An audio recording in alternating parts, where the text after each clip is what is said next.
Que não chega assim, diga aí, seu fiado pau no cu da desgraça, vá! I was in the 212 on the uptown, hey nigga, you know what's up or don't. Oi, eu sou o Tom, Thomas, apaixonado pelo Aquiles, Lúcifer, e hoje eu vou falar com vocês sobre a canção de Aquiles. Mas antes de mais nada, eu já vou pedir para você se inscrever, compartilhar, curte, mesmo que você não curta o vídeo, porque só ajuda. Cara, esse livro foi lançado, se eu não me engano, em 2011, mas essa minha edição aqui só foi lançada no Brasil em 2022, sendo que já tinha uma edição mais antiga. Vou confessar que eu acho isso aqui muito mais bonitinha, inclusive. A canção de Aquiles é uma releitura da história do Aquiles, que é contada na Ilíada do Homero. E é muito legal porque aqui nessa versão, o Aquiles é gay, ele tem um romance com Patroclo, que é a causa da sua perdição, ao menos na história original. Essa história aqui é muito palpável quando você pensa que ela pode ser real. Afinal de contas, o Patroclo foi a razão da grande revolta do Aquiles e praticamente o motivo da sua morte, ou o que levou à morte dele. Inclusive, tem umas imagens assim, lindas de morrer, que a Alessia Trunfil, acho que é assim que pronuncia, ela publica no Instagram dela regularmente. Ela tem um portfólio incrível e é uma artista que faz ilustrações lindas. Inclusive, eu não parava de ler e imaginar justamente as ilustrações dela, porque eu tinha visto as ilustrações dela há muito tempo. Mas sobre o livro, inicialmente, eu pensei que ele ia ser narrado pelo próprio Aquiles. E o que me foi uma surpresa é que ele ia ser narrado pelo Patroclo. E pra mim até então era tipo, tá, o Patroclo, ele existe. E é legal ver a autora dando uma importância maior a esse personagem, porque ele não tem voz na Ilíada. E inclusive, eu acho que ele só tá ali realmente pra morrer. Morreu. Desculpa. Então, nesse livro aqui, o Patroclo, ele é filho de um rei e acaba sendo exilado desse reino porque ele não seria um bom herdeiro.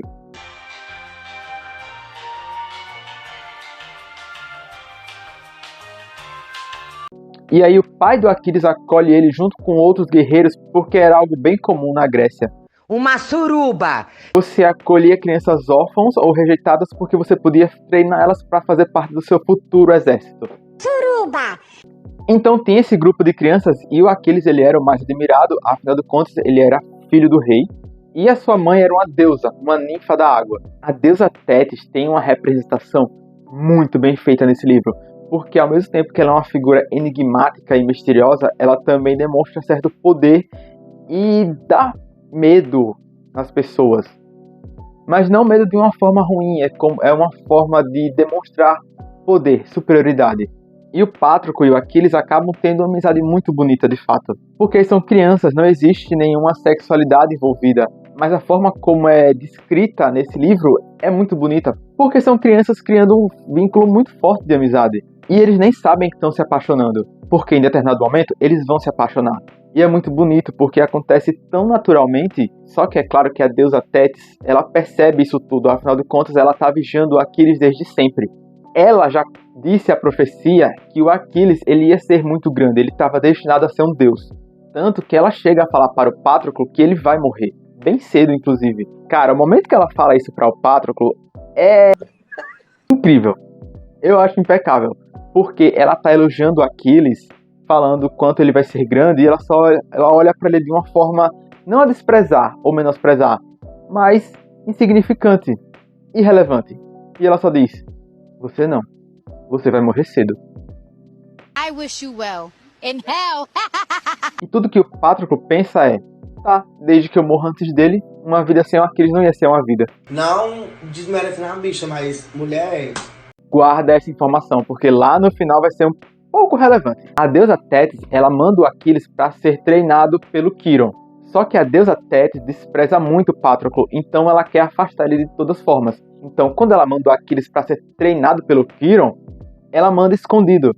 Posteriormente, o Patroclo descobre e ele vai atrás do Aquiles. E assim, quando eles se reencontram, o Aquiles fica muito feliz porque ele não queria ter ido embora, ele não queria se afastar do Patroclo.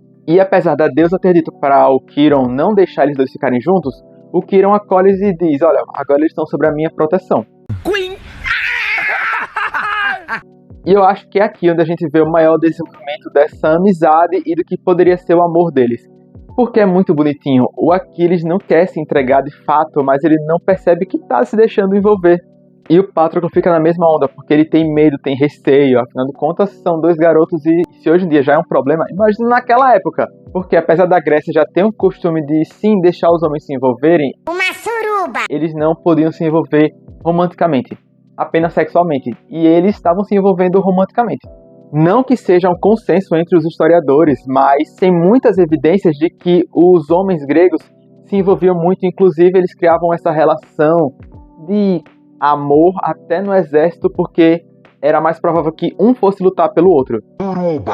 Então eles vão se envolver, vão namorar, escondido. A deusa Tétis vai saber. A velha carente, tem nada o que fazer da vida e resolve me encher o meu saco. Porque, tipo assim, ela é uma deusa, ela sabe de tudo. É muito chata, você é chata. Então ela já tem a profecia de que o Aquiles vai ser grande. E ele está destinado a coisas grandes e o Patroclo, não, ele vai morrer cedo. Então ela basicamente não gosta do Patroclo porque ele vai ser insignificante e irrelevante para a história do Aquiles. Não tem sentido eles ficarem juntos, ao menos na visão dela. E o Aquiles sempre peitou a mãe porque ele dizia: mas eu gosto dele, é com ele que eu vou ficar. Vou mandar um beijo pra ele, então? Um beijo, Chico. Como o romance nessa primeira parte do livro, ela é realmente muito bonita. A primeira vez que eles se entregam a essa paixão é narrada de uma forma muito bonita. Porque eu li o livro cortejando ele com o audiobook. Eu ouvi o audiobook pela Audible da Amazon e o livro ele é narrado pelo Diego Muras. E ele narra de uma forma tão bonita, porque ao mesmo tempo que ela não é vulgar, ela é excitante de uma certa forma. E a voz dele chega eloquente quando narra aqui tudo. É tão bonitinho. Ele se inclinou para mim. Nossas bocas se aproximaram, entreabertas, e a doçura tépida de sua garganta invadiu a minha. Eu não conseguia pensar, não conseguia fazer nada exceto sorver cada alento seu, cada movimento suave de seus lábios. Era o êxtase. Eu tremia, receoso de afugentá-lo, ignorava o que ele queria que eu fizesse. Beijei-lhe o pescoço e toda a extensão do peito, que tinha gosto de sal. Aquiles se entumeceu, parecendo amadurecer como um fruto ao meu toque. Cheirava a amêndoas e terra. Apertou-se contra mim, esmagando-me os lábios. Ele permanecia imóvel enquanto eu o acariciava, macio como o veludo das pétalas. Eu conhecia bem sua pele dourada, a curva de seu pescoço e de seus cotovelos.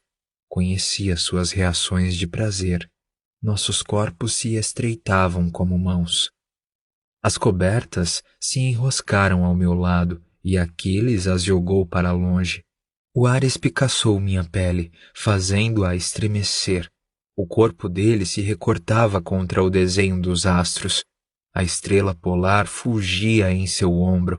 A mão de Aquiles deslizou sobre meu ventre, que arfava descompassadamente. Apertava-me com delicadeza, como se apalpasse o mais suave dos tecidos, e meus quadris se erguiam ao seu toque. Puxei-o para mim, cada vez mais trêmulo. Ele também tremia como se houvesse corrido durante muito tempo por longa distância. Acho que pronunciei seu nome, que ecoou em mim como se fosse um junco suspenso ao vento. Não havia tempo, apenas nossas respirações. Tomei seus cabelos entre meus dedos. Tudo dentro de mim se revolvia, meu sangue pulsava a cada movimento de sua mão. Ele comprimia o rosto contra o meu, mas ainda assim eu tentava puxá-lo para mais perto. Não pare, eu disse.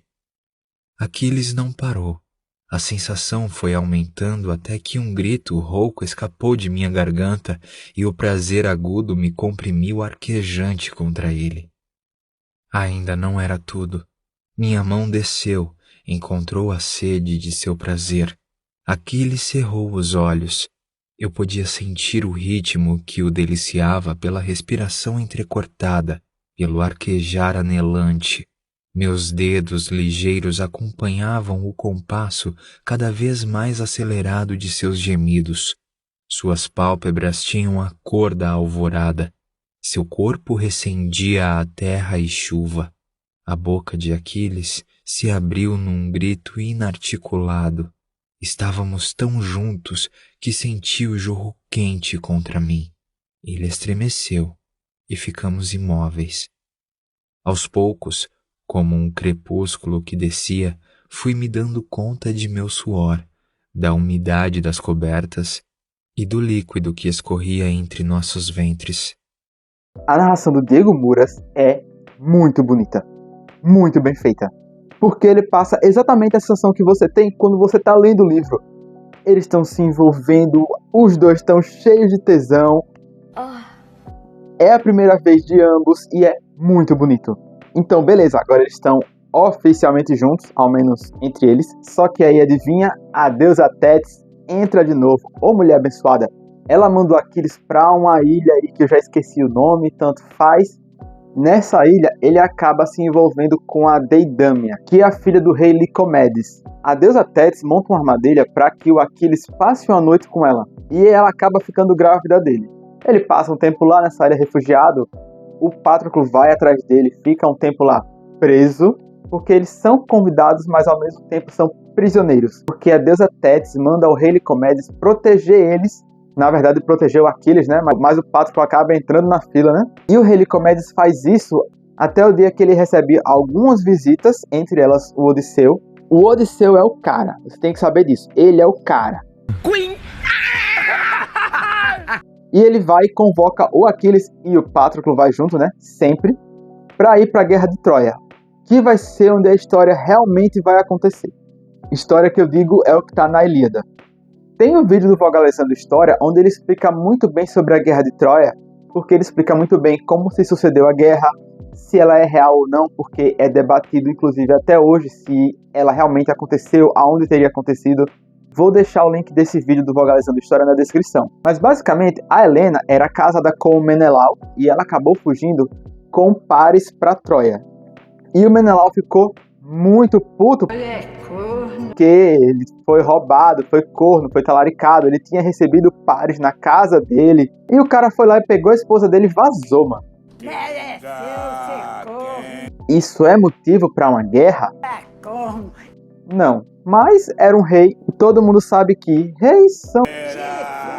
pensa em si mesmo. Então ele junta mais de 1000 exércitos e leva todo mundo lá para a porta de Troia para ir buscar a esposa dele. Então você tem que ter noção de que nessa época mulheres eram apenas objetos. Elas não tinham nenhuma voz para nada. Exceto a Medeia, né? Quem conhece a história da Medeia sabe. Medeia, uma deusa, uma louca, uma feiticeira. Quem ousar se meter com a Medeia, desejo muita boa sorte, tá? Que aproveite a sua vida, porque ela vai ser curta. E que Deus abençoe sua alma. Desejo sucesso, obrigada. Eles vão pra Troia em busca da Helena, tida como a mulher mais bela de sua época. E cara, essa é uma parte meio parada, ou foi até chato pra mim, mas ela é proposital. Porque o que acontece? A guerra de Troia durou 10 anos.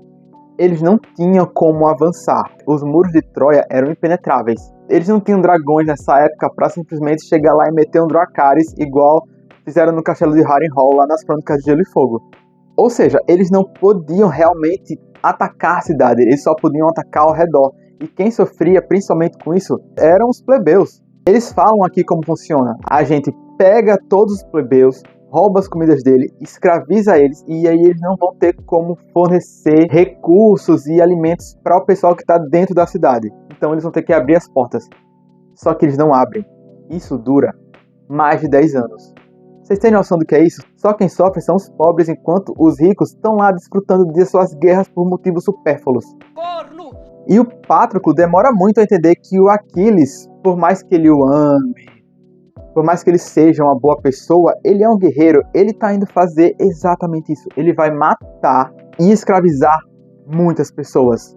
Eles escravizam as pessoas, pegam as mulheres apenas para estuprar, e o Patroclo salva uma dessas garotas. Porque os heróis eles reivindicavam seus prêmios. As pessoas escravizadas e que iam ser estupradas eram ditas como isso, prêmios. E o Patroclo vê essa menina, que é a Briseida, e ele pede para o Aquiles reivindicar ela, porque sabe que se o Menelau reivindicar ela, ele vai só estuprar e acabar com a vida da moça. O Aquiles resgata ela, o Patroclo e elas desenvolvem uma amizade. O Patroclo também começa a pedir para o Aquiles reivindicar outras moças, e coloca elas todas numa tenda para deixar elas salvas, confortáveis e não permitir que elas sejam estupradas tanto pelo Menelau quanto pelos outros soldados. E, gente, pensa assim, é uma guerra que dura 10 anos. Acontece muita coisa, ao mesmo tempo que eles não avançam em nada. Então eles estão parados numa praia onde eles não conseguem avançar e só ficam guerreando entre si, tomando os povos pra nada. Então eles têm que lidar com fúrias dos deuses, porque eles mandam pragas, mandam fome, fazem sacrifícios humanos. Inclusive, o Menelau sacrifica a própria filha dele Eu não ouvi o que eu ouvi? para conseguir recursos e privilégios na própria guerra. Cara, ele sacrificou a própria filha para recuperar a esposa, porque ele não aceitou que era corno. Cornudo! É isso. Cornudo! E chega um determinado momento que ele rouba a filha de um sacerdote do templo do Apolo. E o deus Apolo fica muito irado, começa a mandar umas pragas, e só o exército vai sofrer com essas pragas. Eles vão ter fome, vão ter sede, vão pegar doenças. Olha! E a única pessoa que toma partido pelos soldados é o Aquiles. Todo o exército admirava e seguia o Aquiles fielmente. Não só por ele ser o melhor guerreiro, mas também porque ele se preocupava com eles, conversava, interagia, cuidava de fato deles, sabe? E ele indaga o Menelau sobre isso, sobre o fato do Menelau ter pego a filha de um sacerdote, não querer devolver, violentá-la e ficar por isso mesmo. O deus Apolo ficou muito puto com isso. Você foi uma bicha falsa. Você não foi uma bicha digna. Se mate! E o Menelau não tá nem aí pro exército dele. Ele fala, olha, eu tô bem, eu vou continuar fazendo o que eu quero, vocês que sofram e vocês têm que lutar por mim. Como Aquiles é o único que toma partido disso, ele acaba brigando com o Menelau. O Menelau reivindica a Briseida, que era a primeira mulher que o Patroclo tinha resgatado. E eu acho que só aí é que o Patroclo se toca de tudo que o Aquiles é capaz, porque ele sabe que o Aquiles pode negar que isso aconteça, mas o Aquiles não nega. E o Aquiles não nega por um simples propósito de guerra. A Briseida, ela era um presente reivindicado pelo Aquiles. Então ela não poderia ser tomada por outra pessoa. Se o Menelau fizesse isso, todas as tropas dele iriam ficar contra ele. E o Aquiles sabia disso, ele queria isso porque as tropas iam ser dele. Ele podia só ir embora ou desistir dessa guerra e o Menelau iria ser desonrado. Então ele iria deixar a Briseida ser estuprada pelo Menelau porque servia aos propósitos dele. Meu Deus, como tu é falsa. Então, apesar do Patroclo saber que o Aquiles sempre voltava com sangue porque ele tinha destruído vilas, acabado com casas, escravizado pessoas, ele sabia que ele estava indo para uma guerra e que isso iria acontecer. Só que agora ele estava vendo que o Aquiles iria ser implacável até nisso. E cara, não dá para culpar o Aquiles. É uma guerra. As pessoas são agentes e fazem mal em nome de algo que elas nem sabem o que é. Afinal de contas, todos os guerreiros lá estavam querendo a glória de serem heróis da guerra. Mas eles iam ser heróis por causa de um motivo completamente torpe que não era importante. Para impedir que a Briseida sofra, ele vai até o Menelau e diz, olha, você pode tomar ela para você, mas você não pode tocar nela. Porque se você tocar nela, você vai ser desonrado e vai perder todas as suas tropas. Então o plano do Aquiles vai por água abaixo por conta do Patroclo, mas ele está tentando impedir que a menina seja estuprada e violentada, ou até morta. E ele faz o quê? A coisa mais sensata que toda classe trabalhadora tem que fazer quando o seu patrão está querendo crescer para cima de você. Greve.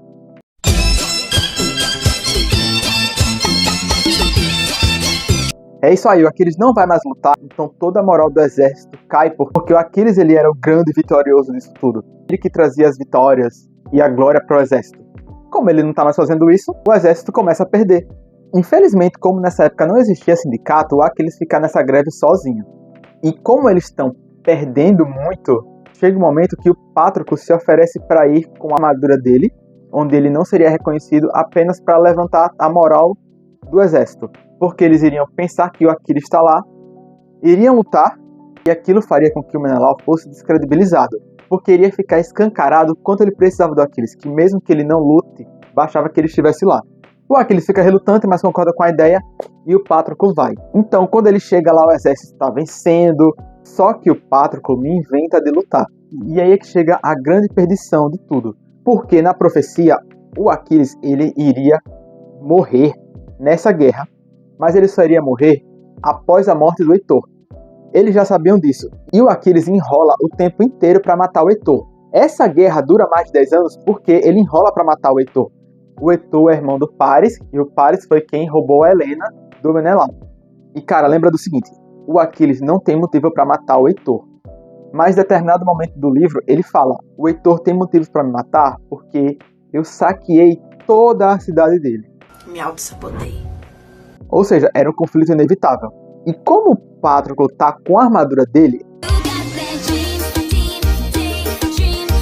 o Patroclo é morto pelo Heitor. Jesus amado, essa alma tá condenada pro inferno. Deus do céu, que problemão. Agora o Aquiles não só tem motivo para matar o Heitor, para dar cabo da vida do homem. Você ganhou e não vai levar. E não tem como evitar porque agora ele tá com sangue nos olhos. Afinal de contas, ele se culpa pelo que aconteceu, porque ele permitiu que o Patroclo fosse à guerra, mesmo que o Patroclo não soubesse como guerrear. Mas é burro! E ele quer vingança. Tá, mas enfim, o Patroclo morreu. Morreu agora. Essa vai ser uma hora muito pesada, porque o Aquiles entra num luto terrível, onde ele chora, fica se culpando, e vai com sangue nos olhos pra cima do Heitor. Tipo assim, ele mata o Heitor, amarra ele na carroça dele e fica rodando com o corpo dele ao redor das muralhas de Troia, pra humilhar mesmo o corpo dele. Tanto que o pai do Heitor vai atrás do Aquiles e se humilha, pedindo o corpo do filho de volta pra dizer que quer um luto apropriado para o filho. Mulher, por favor, libera. Como Aquiles ainda tem coração, ele concede isso, afinal de contas é o pedido de um pai. Quando Aquiles vai velar pelo Patroclo, que ele queima as cinzas dele, ele guarda e diz, essas cinzas vão ser enterradas juntos comigo. Afinal de contas, agora o Heitor morreu, então Aquiles sabe que é só uma questão de tempo para que ele morra também. Então Patroclo tá lá porque ele não teve direito a um velório ou uma cova propriamente dita. Então Patroclo fica lá, vendo toda a guerra. E é claro, contando a história pra gente. E é a partir daí que o Aquiles ele realmente cai de cabeça na guerra. Como ele já sabe que vai morrer a qualquer momento... Vai! Chama a polícia! E o Aquiles é morto pelo Paris, que era o irmão mais novo do Heitor. Morreu agora. E agora entra o momento do efeito Mandela. Por quê? Provavelmente todo mundo já ouviu falar do calcanhar de Aquiles. Porque supostamente ele levou uma flecha no calcanhar que foi o que causou a morte dele. Era a fraqueza do Aquiles, era essa. Mas lendo esse livro, eu descobri que não. Na história da Ilíada não é isso que acontece. A Ilíada é uma junção de várias histórias que o Homero ouviu e compilou num único livro. Moços. Então não, o Aquiles não tinha isso como ponto fraco. Isso era mais uma das versões que, apesar do Homero não ter adaptado, ela sobreviveu à história e ficou sendo lá contada. Então na minha memória, ele ia morrer quando ele levasse uma flecha no calcanhar. Ele não levou, eu tava só lendo pensando, nossa, velho, esse cara continua aí fodão, essa flecha não vai chegar nunca. E aí chega um determinado momento que o Paris consegue matar ele porque ele dá com a flecha no coração do Aquiles. Isso porque o próprio Apolo disse para o Paris, ele é forte, mas ele não é invulnerável. E o Paris consegue matar o Aquiles com flechada mesmo, sabe? Ele leva várias flechas no coração, não tem como sobreviver. Morreu agora. Agorinha. Então, cara, que doido, porque esse calcanhar nunca existiu. Ou ele existe. Afinal de contas, são histórias que foram passadas de boca a boca e uma pessoa saiu juntando o máximo que pôde. Fofoqueira. Numa versão popular, a deusa Tétis mergulhou no rio Estige para torná-lo imortal. A tentativa teve êxito, exceto no ponto em seu calcanhar, pelo qual ela o segurara. Como a Ilíada e a Odisseia foram minhas fontes primárias de inspiração, e como sua interpretação me parecesse mais realista, preferi seguir as tradições mais antigas. Chocante pra mim, não sabia disso. Sabe o que foi mais chocante ainda pra mim? É que o Aquiles não estava no cavalo de Troia. Lembra que o Aquiles teve um filho lá com a Diomedes? Esse filho é o Pirro. Ele é um garoto muito pau no cu, porque depois que o Aquiles morre, ele chega lá com a maior banca do mundo. Olha, eu sou o filho do Aquiles, eu sou bom. E aí o exército bota toda a moral pra ele e ele segue guerreando. Ou seja, essa bendita guerra ainda não acabou. Então assim, eu acho que já se passaram mais de 10 anos e essa guerra não acaba. Chata paca. E o Odisseu, deuso, Queen. tem essa ideia maravilhosa de criar o cavalo de Troia. Isso foi chocante pra mim porque na minha memória o Aquiles é que estava no cavalo de Troia e que conseguia invadir. E não é o Aquiles. É o Pirro. Nossa, que bosta! A história vocês conhecem porque eles finalmente invadem Troia, o Menelau pega a Helena, acaba com a cidade inteira e eles vão para casa. Depois de 10 anos, essa guerra inteira para isso. Então é aqui que a gente chega no pós-guerra. Porque o Pirro toma todas as glórias do pai para si. Só que o Pirro, ele é um moleque mimado, que apesar dele ser bom, ele não é o Aquiles. Ele é um déspota, ele é um genocida, ele é um louco. Porca relaxada xixecuda. Sanguinário mesmo, tá ligado? Ele mata a Briseida de uma forma muito triste, porque ele finge permitir com que ela fuja, porque ele decidiu só estuprar ela. Então, conforme ela tá fugindo, nadando na praia, ele só pega uma flecha, atira pra matar, ela morre no mar, o corpo sequer é encontrado. E lembra, ela tava fugindo pra não ser estuprada. Filha da porra. E não é só isso, lembra que o Aquiles tinha pedido para cinzas dele serem juntadas com a do Patroclo? O Odisseu junta elas, mas quando eles vão fazer o túmulo para o Aquiles e o Patroclo, o Pirro não permite que o Patroclo seja gravado lá, porque o Patroclo era irrelevante. Ou seja, eles agora estão mortos, mas eles não vão conseguir ficar juntos. Lembra que o Patroclo está na Terra porque ele não teve um túmulo? O Aquiles tem um túmulo. As cinzas do Patroclo estão unidas à do Aquiles, ou seja, o Pirro não tem como separar, mas ele não grava o nome do Patroclo lá. Filha da porra. E ele vai embora, e o Patroclo fica sozinho, sem ninguém para ouvir ele, lá no túmulo do Aquiles, para sempre. Desumano, desumano. E apesar de terem muitas pessoas que vão peregrinar para o túmulo do Aquiles, né? A gente não tem noção de quanto tempo se passa. Eu só consigo imaginar que se passou muito, muito tempo. E ele ficou sozinho, ninguém podia ouvir ele. Ele sempre tentou falar com a deusa Tétis, que ela ia lá frequentemente, mas ela nunca respondeu. Ou seja, ela também nunca ouvia ele. Apesar dela não ouvir ele, ele fica lá esculhambando ela mesmo. Que ela deveria ter impedido o filho, não sei o que, mas lembra. Mas só pra vocês saberem, ela tentou impedir o filho, mas foi uma escolha do Aquiles seguir nessa guerra. Porque as opções eram morrer com glória ou viver plenamente bem e ser esquecido. E o Aquiles escolheu a glória. Então o Patroclo tá lá sozinho por pura birra do Pirro. Isso é um trava-língua, hein? Pura birra do Pirro. Porra. Que não colocou o nome dele junto, apesar de ser um pedido do pai dele. E o Odisseu tentou fazer com que o Pirro botasse. E o Pirro só desdenhou, porque ele é idiota, porque ele é babaca, porque ele é um imbecil. E como ele tá lá sempre esculhambando a deusa Tétis, tem uma hora que ela vai e responde a ele. Ou seja, esse tempo todo ela o ouvia, ela só não queria responder. Mano, puta que pariu, eu ia ficar muito... Eu acho que era aí que eu ia esculhambar mais ainda.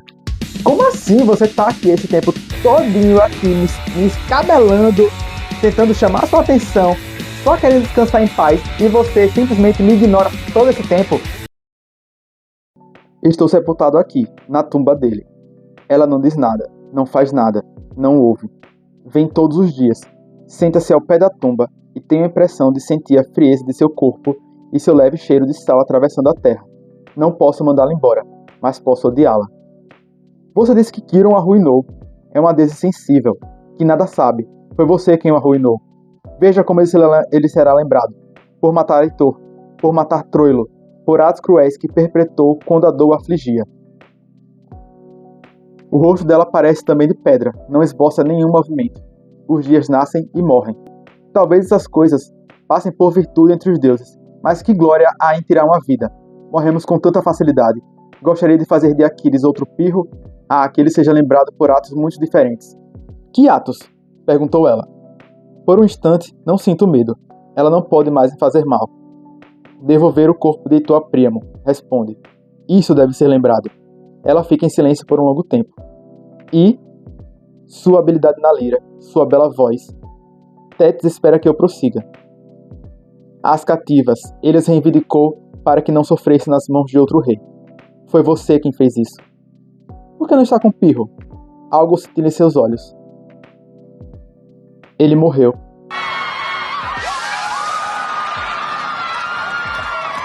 A alegria me invade. Como? É quase uma ordem. O filho de Agamenon o matou.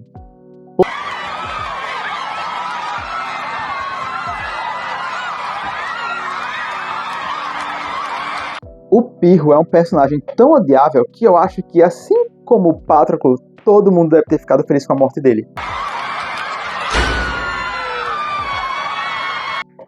Sério, ele passa poucas páginas nesse livro, mas as poucas páginas que ele tem são insuportáveis. Só que como eles estão conversando, ela pede para o Patroclo dizer sobre as coisas boas que o Aquiles fez. E o Patroclo fala todas elas de uma forma muito bonita, muito romântica. Claro, né, ele tem que ignorar toda a parte da guerra que ele matou um monte de gente. E é aí que a deusa Tétis vai lá e escreve o nome do Patroclo no túmulo do Aquiles para mostrar que agora eles podem ficar juntos para sempre. Eu o fiz, diz finalmente. A princípio, não compreendo. Mas então olho para o túmulo e vejo as marcas que ela escavou na pedra. Aquiles, está escrito, e ao lado, Patroclo. Vá, diz Tétis, ele o espera. Duas sombras se aproximam em meio à treva densa e eterna. Suas mãos se encontram e a luz jorra num dilúvio como se fossem centenas de urnas entornadas do céu. Cara, eu acho esse um dos finais mais lindos que eu já li na minha vida. Sério. Assim, é uma tragédia grega, é uma tragédia, mas... Cara, é uma tragédia. Não tenho que contestar. Mas ela é bonita. O final dela é muito bonito. É muito poético. É isso. Eu conheci a Madeline Miller quando eu li primeiro Galateia. Galateia? E aí, posteriormente, eu li Circe e agora eu li A Canção de Aquiles. Circe ainda é, sem dúvida, o meu livro preferido. Um dia eu vou falar com vocês sobre ele, mas eu primeiro preciso reler para que a minha memória restaure um pouco. Mas A Canção de Aquiles é um livro realmente apaixonante. A parte da guerra, para mim, é um saco, porque a guerra ela é chata, ela é para ser bem ruim mesmo. E eu acho que dá para passar esse sentimento de que não há avanço, não há uma vitória. Apesar de ser onde a história realmente acontece, se passa, que é a guerra, a parte interessante do livro é justamente ver o romance deles, a infância principalmente, como eles vão se apaixonando, como é o treinamento, como eles vão tendo intimidade. Mas é isso, fica aqui a indicação para vocês lerem A Canção de Aquiles. E escutem também na Audible, porque o narrador dela fez um trabalho incrível. Vejam o vídeo do Vulgarizando História, que eu vou deixar na descrição também, onde ele fala melhor sobre a Guerra de Troia. Sigam a Alexia também no Instagram, porque ela não só posta artes da Canção de Aquiles, como outras também, que são tão bonitas quanto. E é só isso mesmo, não tem mais o que falar. Além de se inscreva nesse canal, pelo amor de Deus. Curta, comente, compartilha, conversa comigo. E pode falar o que quiser, porque sim, spoilers dessa história não tem. É uma história que é uma história antes de Cristo. Então todo mundo já sabe a história. É isso, cheiro. Você fica se achando com esse sorriso idiota nessa sua cara, idiota! Idiota!